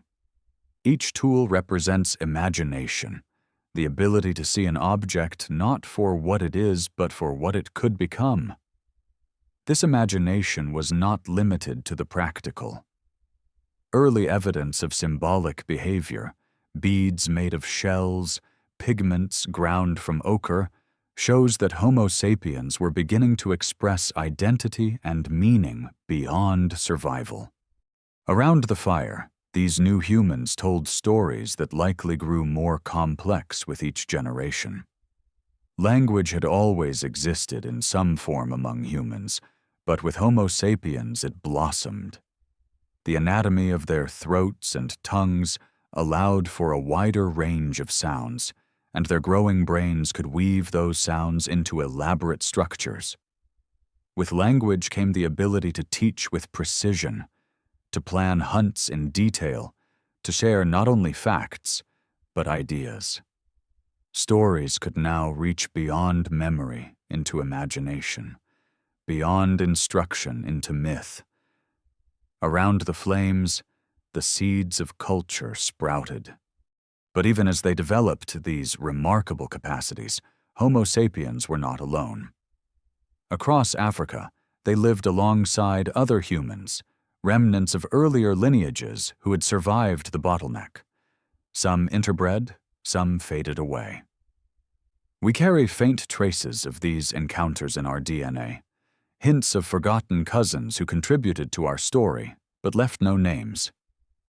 In this mingling, the unity forged in the bottleneck continued. Humanity was never pure, never a single isolated line. It was always a blending, a weaving together of threads. As millennia passed, Homo sapiens grew in number. Their adaptability gave them an edge over other humans. Their creativity opened new paths, and their cooperation bound groups into networks larger than ever before. Bands that once numbered only a few dozen now connected with others, forming alliances, sharing knowledge, exchanging mates and tools. Over vast distances, ideas began to travel. A new way of knapping stone, a new pigment, a new gesture of meaning. The web of culture spread wide, and in its spreading lay the foundation for expansion. The first steps beyond Africa may have been hesitant. A few groups crossed into the Middle East as early as 200,000 years ago, only to vanish, perhaps outcompeted or absorbed by Neanderthals. But the pattern was set. The restlessness born of survival pushed Homo sapiens outward again and again. They followed rivers, coastlines, and herds, always seeking new lands, always adapting to new challenges. Their curiosity was as vital as their hunger. Each step was a gamble, but each step carried the possibility of a future. Back in Africa, their numbers continued to grow. By 100,000 years ago, they were shaping ornaments, painting with ochre, creating symbols whose meanings we can only guess. Some of the earliest known beads, strung from shells, date from this time. To wear a bead is not to feed a stomach, but to feed an idea. That identity matters, that beauty exists, that meaning can be made and shared.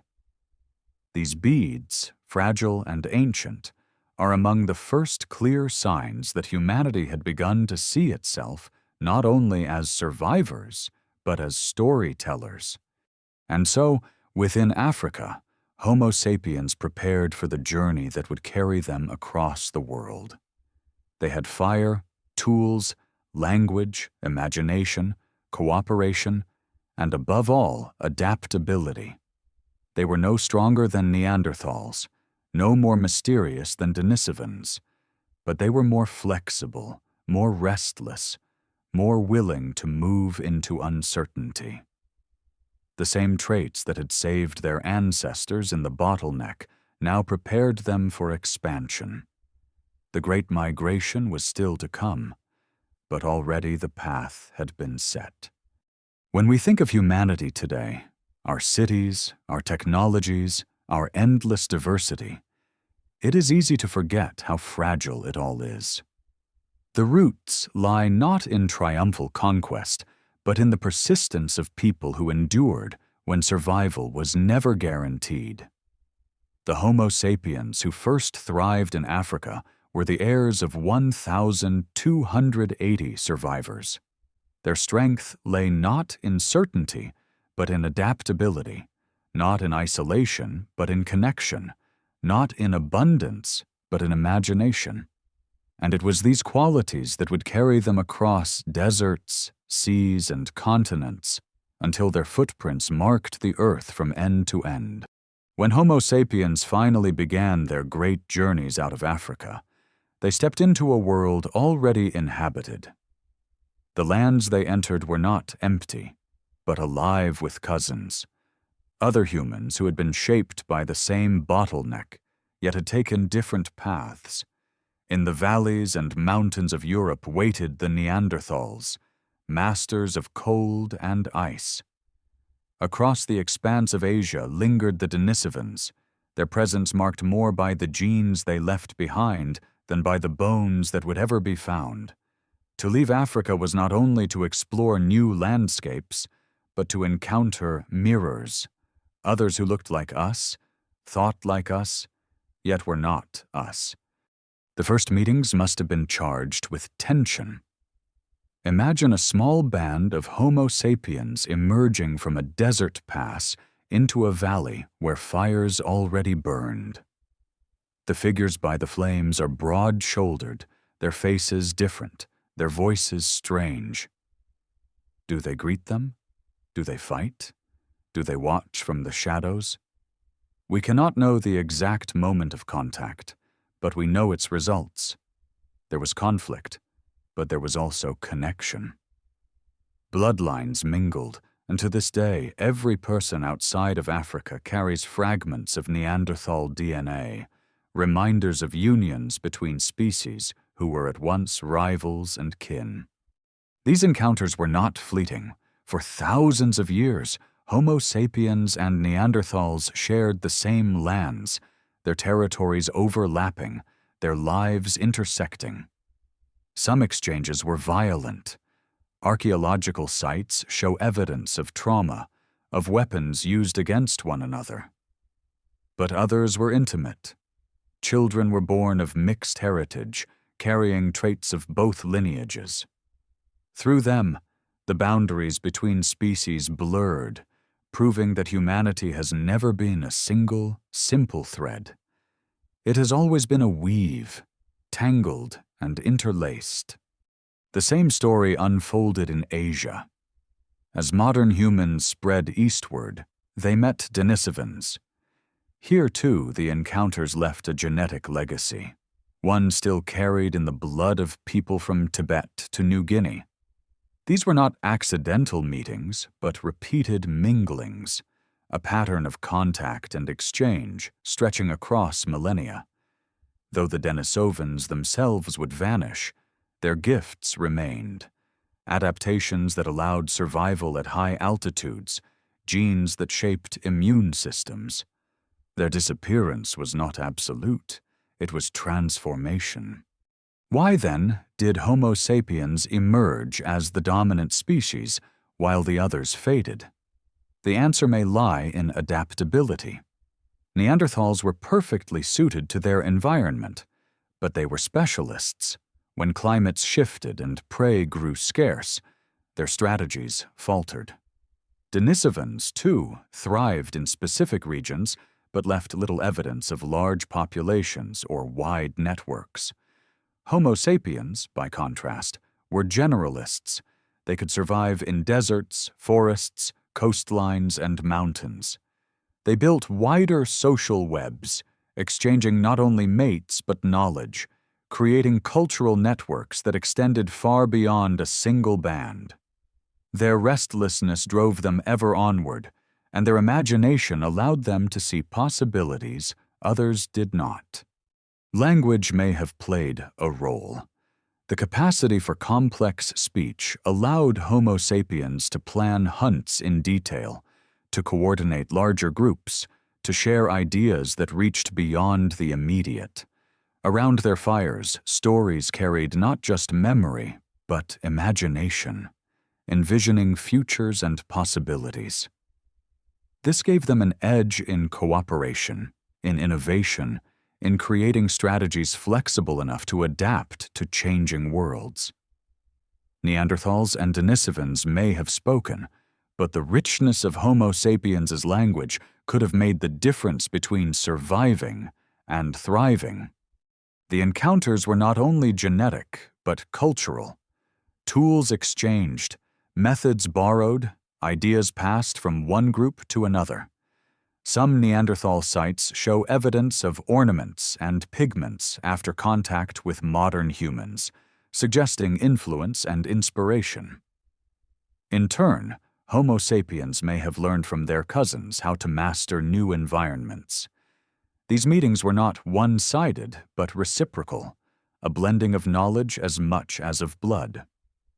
For a time, the Earth was home to many kinds of humans, each shaping the other in ways subtle and profound. Yet slowly, inevitably, the balance shifted. Neanderthal numbers dwindled, their territories shrank. Denisovans retreated into obscurity, their presence vanishing except in the DNA of those they touched. Homo sapiens expanded, filling the spaces left behind. Within a few tens of thousands of years, we were the only humans left. But to say we replaced the others is not the whole truth. We absorbed them. Their genes live on in us, their legacies carried forward in our bodies and minds. The unity forged in the Bottleneck had never been lost. It had only branched and then rejoined, leaving us a mosaic of all who came before. To imagine those meetings is to confront our own reflection. The strangers our ancestors met were not so strange. They laughed, they wept, they hunted, they dreamed. They looked into the fire and wondered about tomorrow. They were us, and we were them. Their disappearance is not a tale of conquest alone, but of blending, of the fragile dance of survival where some lines fade and others continue. And in their fading they gave themselves to us, ensuring that even in absence they endure. So the story of humanity's expansion is not only about leaving Africa, not only about spreading across continents. It is about encounters, about the weaving together of lineages, about the recognition that we have never been alone in our journey. We are the children of many, heirs to a shared struggle that began when the world itself seemed determined to erase us. To carry their memory is to acknowledge that we are not the inevitable rulers of the earth, but the improbable survivors of a lineage that has always been more than one. As Homo sapiens spread across the world, something extraordinary began to unfold. Their survival was no longer only about food, water, and fire. It became about symbols, meaning, and the shaping of worlds inside the mind. The same imagination that once saw a stone as a tool now looked at the sky and saw stories, at pigments and saw identity, at bones and shells, and saw the possibility of beauty. Culture did not appear suddenly, but it blossomed like fire taking hold in dry grass, spreading from one spark to another until it lit the human journey with a new kind of light. The earliest traces are humble, almost fragile. Pieces of ochre scratched with deliberate lines, beads made from pierced shells, ornaments worn on the body. These objects had no role in hunting or shelter, yet they were precious enough to be carried and buried. To wear a bead is to say, I am not only surviving, I am someone.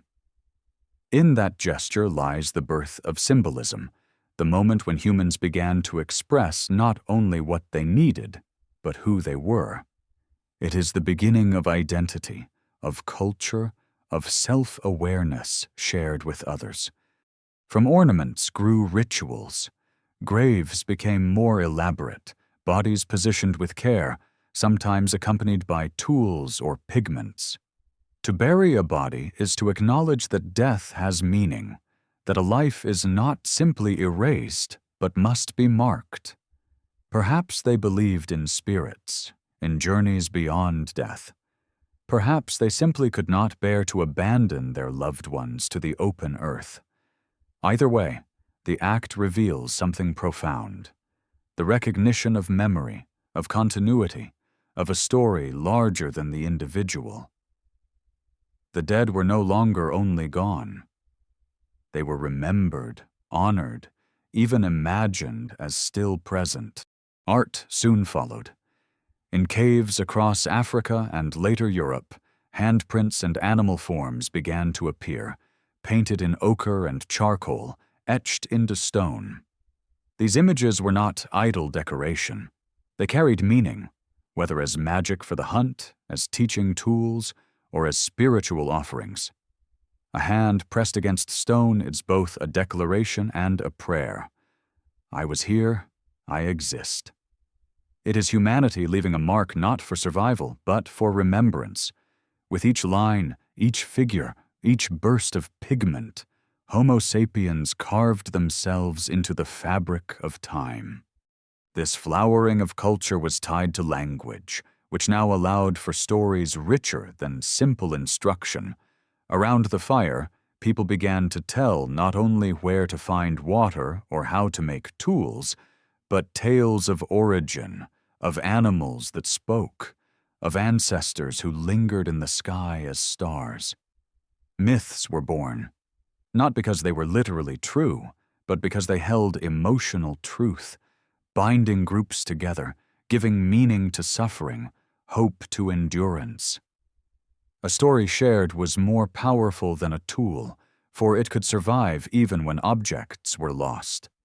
It could pass from mouth to mouth, across generations, across landscapes, carrying identity wherever people traveled. The explosion of creativity also reshaped cooperation. Rituals and stories bound groups more tightly, giving them shared symbols that reinforced trust.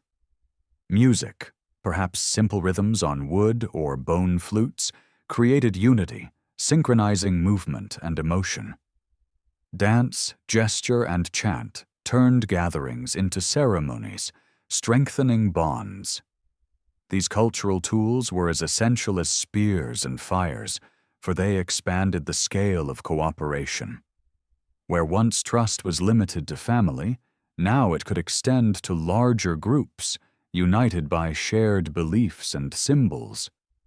Out of culture came society, and out of society came the power to grow, to build, to endure beyond what any small band could achieve alone. The archaeological record confirms this shift. Sites like Blombos Cave in South Africa, dating back 75,000 years, reveal beads, pigments, and engraved patterns. These were not accidents, but deliberate acts of creativity. They prove that long before the first cities or written words, humans were already artists, already philosophers, already seekers of meaning. Their lives were not only about survival, they were about belonging, about expression, about reaching toward something beyond the immediate. It is here, in this flowering of culture, that Homo sapiens began to outpace their cousins. Neanderthals and Denisovans showed signs of symbolism, but in Homo sapiens it became central, woven into every aspect of life. Culture gave them flexibility, allowing ideas to spread and evolve faster than biology could. If one group discovered a new way to hunt, another could learn it through story rather than trial. If one group created a new ritual, it could spread through contact, uniting strangers into allies. Knowledge no longer died with the individual. It became collective, cumulative, a fire that grew brighter with every generation. This was the true revolution of humanity, not only larger brains or sharper tools, but the invention of shared meaning. Once people could create symbols, they could create futures. They could imagine things that did not yet exist and work together to make them real. They could shape the world not only with their hands, but with their minds. In this lies the secret of our survival and our dominance. We are the storytelling animal, the creature of symbols, the being who turns memory into myth and myth into destiny. And yet, even in this flowering, the memory of near extinction lingered. The need to cooperate, the urgency to pass on knowledge, the compulsion to mark meaning, all are echoes of the bottleneck, when survival depended on connection and memory. The fragility of those 1,000 ancestors was never erased. It became the foundation of everything that followed. Their endurance gave rise to culture, and culture gave rise to us. So when we look at ancient beads, cave paintings, or burial sites, we are not seeing mere artifacts. We are seeing humanity itself, crystallized in pigment and shell. We are seeing the moment when survival became story, when necessity became expression, when humans began not only to live but to imagine. It was the dawn of culture, and with it, the dawn of the world we now call our own.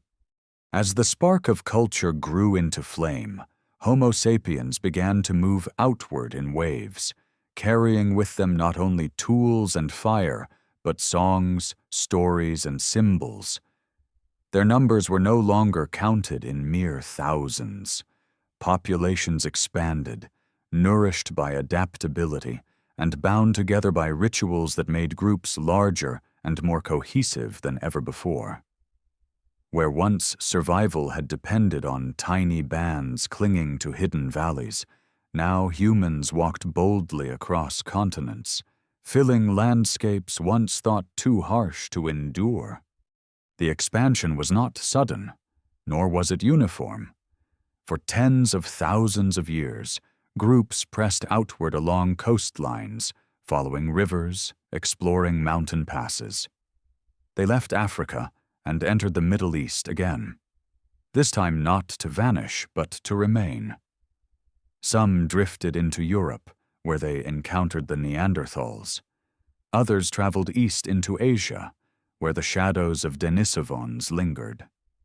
Still others followed the rim of the Indian Ocean, moving steadily toward lands that no human feet had touched before. Each group carried the same inheritance: fire, language, imagination, and each adapted those tools to the landscapes they found. Wherever Homo sapiens arrived, change followed. They were not stronger than Neanderthals, nor more specialized than Denisovans. What set them apart was flexibility. In forests, they foraged and hunted small game. On coasts, they fished and gathered shellfish. In open plains, they tracked herds across vast distances.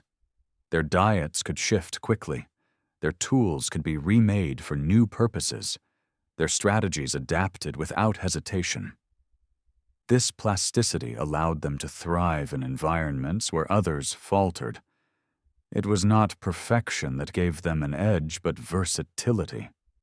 The encounters with their cousins grew more frequent. For a time, Europe was shared. Homo sapiens and Neanderthals living side by side, sometimes competing, sometimes trading, sometimes interbreeding. The archaeological record suggests exchanges of technology and ideas, ornaments appearing in Neanderthal sites after contact with sapiens, hunting techniques spreading across species lines. These were not one-sided relationships, but moments of mingling, moments when the boundaries between us and them blurred. But the balance shifted. As Homo sapiens spread, Neanderthal populations dwindled. By 40,000 years ago, their numbers had collapsed. In cave after cave, their presence faded, replaced by sapiens. The reasons are complex: climate shifts that thinned game, diseases carried by newcomers, competition for territory, and the simple reality that smaller populations are more fragile. Neanderthals were not defeated in a single battle. They were absorbed, erased slowly by circumstance, until the last of them disappeared from the record. Yet, even in disappearance, they endured. Their DNA remains in us, their adaptations woven into our bodies, their memory living in the mirror of our own faces. The Denisovans, too, receded into obscurity. Their remains are so scarce that we cannot trace their final days in detail, but their legacy survives in the genes of modern people across Asia and Oceania. To breathe easily in the thin air of Tibet, to resist certain diseases in Southeast Asia. These are gifts from Denisovans, fragments of their survival that remain part of us. They may have vanished from the earth, but like the Neanderthals, they live on within us, their story inseparable from ours. As our cousins faded, Homo sapiens continued their relentless spread. By 45,000 years ago, they were in Australia, having crossed seas no human had crossed before. By 15,000 years ago, they had reached the Americas, moving across ice bridges and coastlines to lands filled with new species and untouched landscapes. Within a blink of evolutionary time, humanity spanned the globe. No other animal had ever achieved such reach, not through instinct alone, but through imagination, cooperation, and adaptability. This expansion brought wonders and costs, wonders in the form of art, music, and myth blossoming across cultures, cave paintings in Europe, rock art in Africa, symbolic carvings in Asia. Everywhere, humans expressed themselves in color and line, leaving behind records of their minds as well as their bodies. Costs in the form of extinctions, as human hunters spread into new lands and animals that had never known such predators fell quickly. Mammoths, giant sloths, saber-toothed cats. Many vanished in the wake of human arrival. The world was changing, reshaped by a species whose reach seemed limitless. And yet, for all their triumph, Homo sapiens still carried the memory of fragility.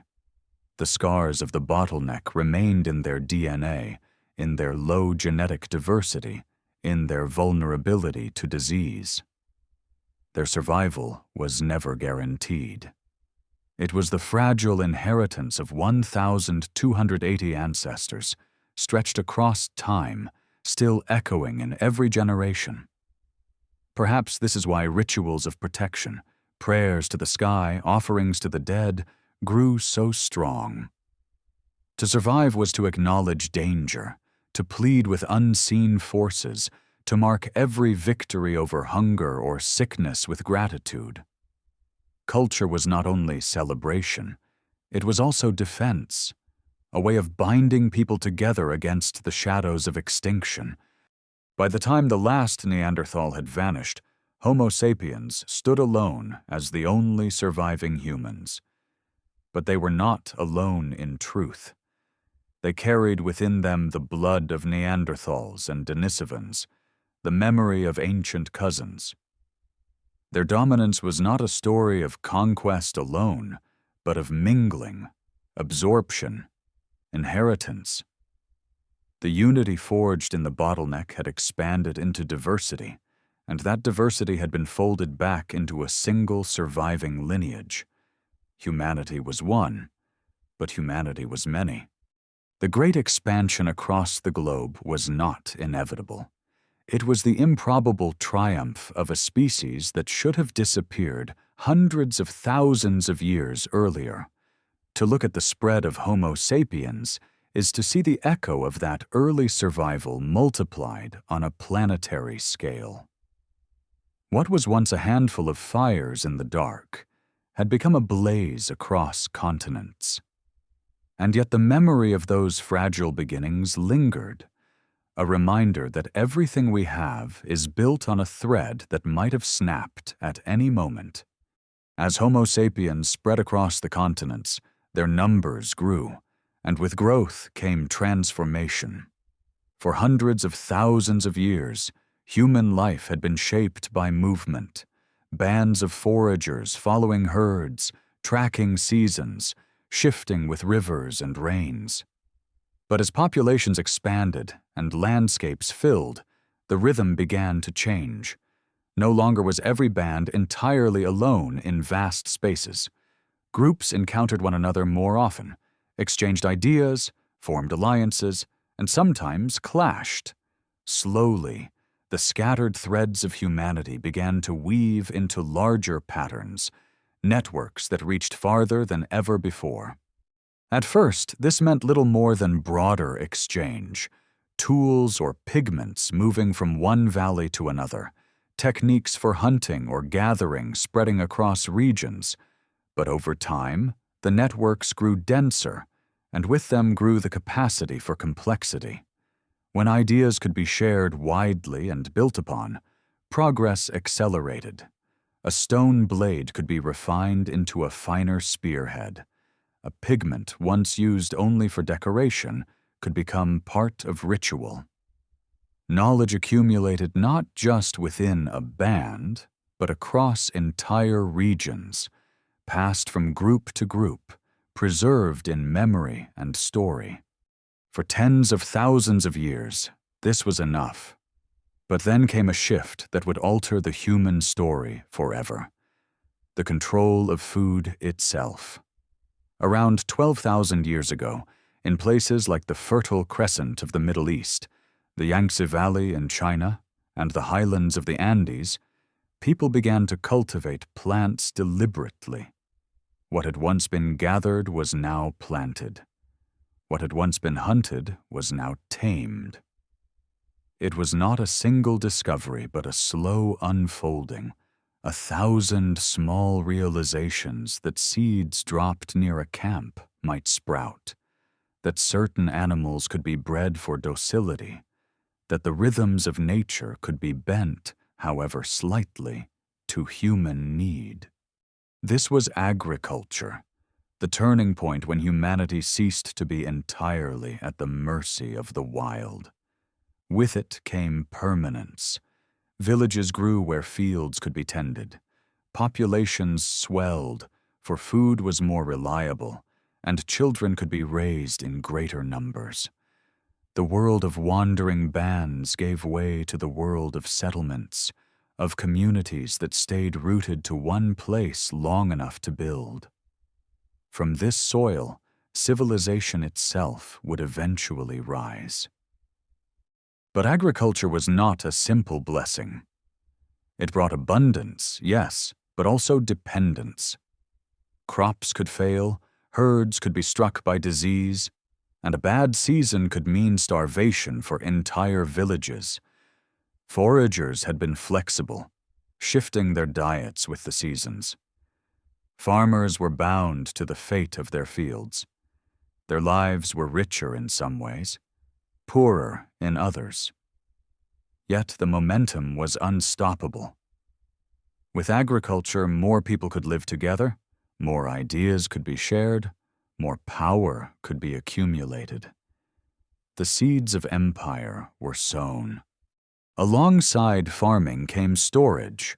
Grain could be harvested and kept for months or years, hidden in clay jars, buried in pits, stored in granaries.